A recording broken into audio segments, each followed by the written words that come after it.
Hello viewers, আশা করি সকলে ভালো আছেন। আজকে চলে আসলাম হঠাৎ করেই পদ্মার পাড়ে একদম চরের এখনও যাওয়া যাচ্ছে না, কারণ এই উপরে অনেক উঁচা, নিচে পানি আছে।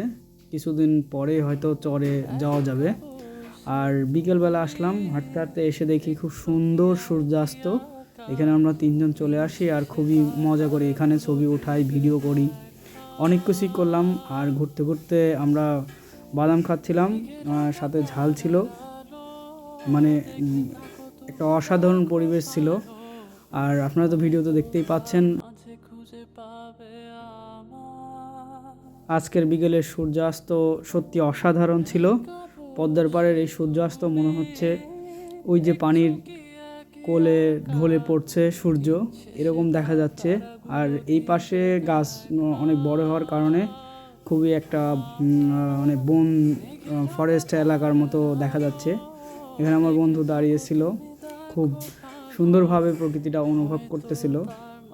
এই পাশে নৌকা যাচ্ছিল, নৌকা যাওয়ার এই অসম্ভব সুন্দর একটা দৃশ্য, যেটা অনেক ভালো লাগতেছিল, যার কারণে আমি একদম স্তব্ধ হয়ে এটার ভিডিওটা নেই। সূর্যাস্ত মনে হচ্ছে নৌকাটা সূর্যের মাঝখান দিয়ে চলে যাচ্ছে আস্তে আস্তে, একদম গন্তব্যহীন যে পথ, ঠিক সেরকম মনে হচ্ছিল। তারপরে আমি এখান থেকে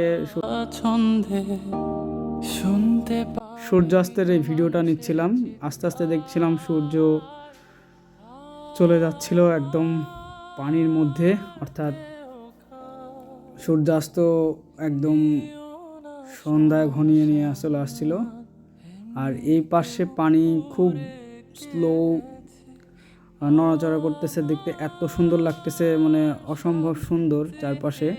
আর এটা অনেক উঁচু, নিচে পানি আছে, নিচে যখন পানি শুকায় যাবে আস্তে আস্তে নিচে চর জাগবে, আর তখন মানুষেরা এই নিচে চরের এই দিক দিয়ে হাঁটা চলা করবে। আমি একদম স্থির হয়ে সূর্য অস্তটা দেখছিলাম, যে কিভাবে সূর্যাস্ত হয় আস্তে আস্তে। শেষের সময় যখন আপনারা দেখবেন সূর্যাস্ত খুবই দ্রুত চলে যায়। আর এই পাশে একটা নৌকা যাচ্ছিল, মানে অসাধারণ লাগতেছিল সূর্যাস্ত, যে সূর্যের পাশ দিয়ে চলে যাচ্ছিল।